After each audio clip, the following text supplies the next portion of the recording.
Bienvenue dans ce décryptage. Aujourd'hui, on plonge directement dans l'un des plus grands casse-têtes technologiques du moment, comment garder les mineurs en sécurité sur Internet sans pour autant sacrifier leur droit fondamental à la vie privée.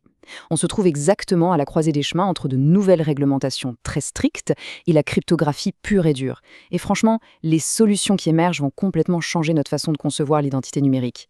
Au programme d'aujourd'hui, on commence par décortiquer ce fameux paradoxe confidentialité-sécurité.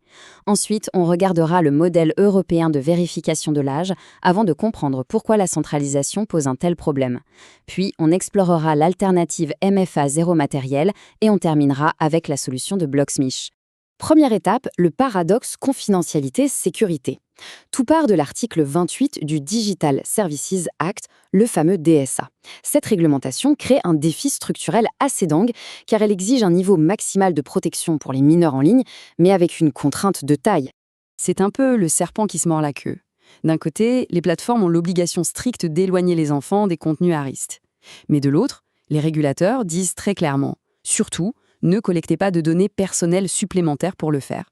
Autrement dit, on ne peut pas résoudre un problème de sécurité en créant un cauchemar pour la vie privée. Bon, petite pause technique, car la nuance est hyper importante ici. Estimer un âge en analysant un visage ou un comportement avec un algorithme, c'est de l'approximation. Mais la vraie vérification de l'âge, celle qui est requise pour les sites sensibles, demande une certitude factuelle absolue. Et forcément, c'est exactement là que les risques pour la vie privée explosent, littéralement. Ce qui nous amène à la question à 1 million d'euros. Comment prouver qu'on a le bon âge sans pour autant donner sa carte d'identité à tout le monde ? C'est ce fameux paradoxe qui donne aujourd'hui des sueurs froides aux régulateurs et aux ingénieurs du monde entier. Passons à notre deuxième point. La réponse de l'Europe à ce casse-tête. On va voir que la Commission a fait le choix d'une approche orientée vers la centralisation. L'idée de la Commission, c'est ce mini-wallet. Développé par Citales et T-Systems, c'est une application prévue pour 2026. En gros, elle va s'intégrer au futur portefeuille d'identité numérique européen pour fournir un simple jeton, un oui numérique, qui confirme qu'un profil a plus de 13 ou 18 ans de façon anonyme. Sur le papier, ça a l'air plutôt prometteur. Sauf que, et c'est notre troisième point, cette centralisation est vue par beaucoup d'experts comme une véritable bombe à retardement pour la vie privée. Les défenseurs de la vie privée montent au créneau, et on comprend pourquoi. Imaginez un peu, créer une immense base de données contenant les empreintes numériques des mineurs, c'est construire le pot de miel ultime pour les hackers. C'est ce qu'on appelle un risque matériel permanent. Forcer l'intégration de documents d'identité dans des bases tierces, c'est compromettre définitivement la vie privée en cas de fuite. Et l'histoire d'Internet nous a largement prouvé que les bases de données finissent presque toujours par être compromises. Du coup, deux visions s'affrontent diamétralement aujourd'hui.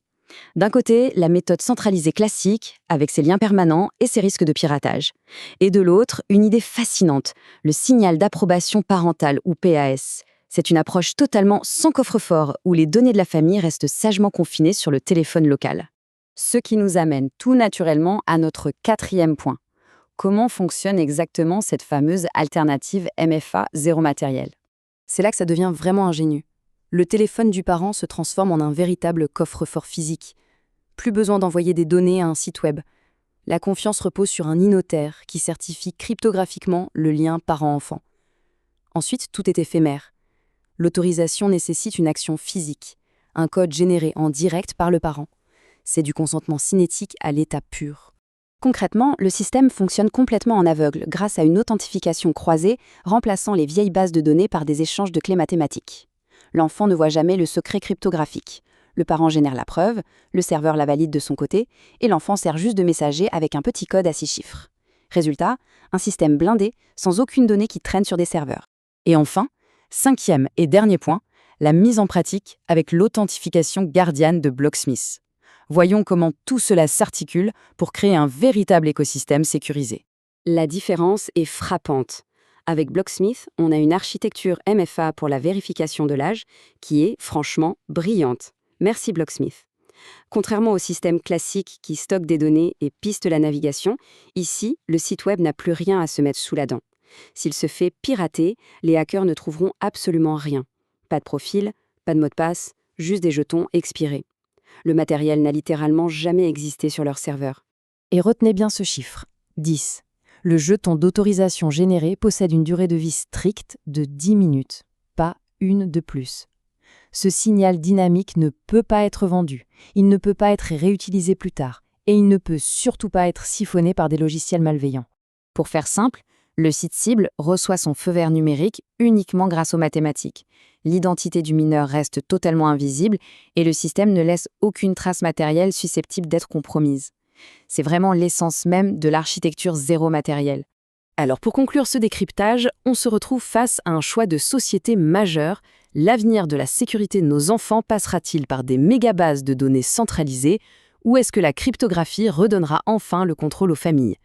Gardons bien cette réflexion à l'esprit la prochaine fois qu'un site exigera une preuve d'âge. Merci d'avoir suivi cette analyse et à très vite pour explorer ensemble de nouveaux sujets.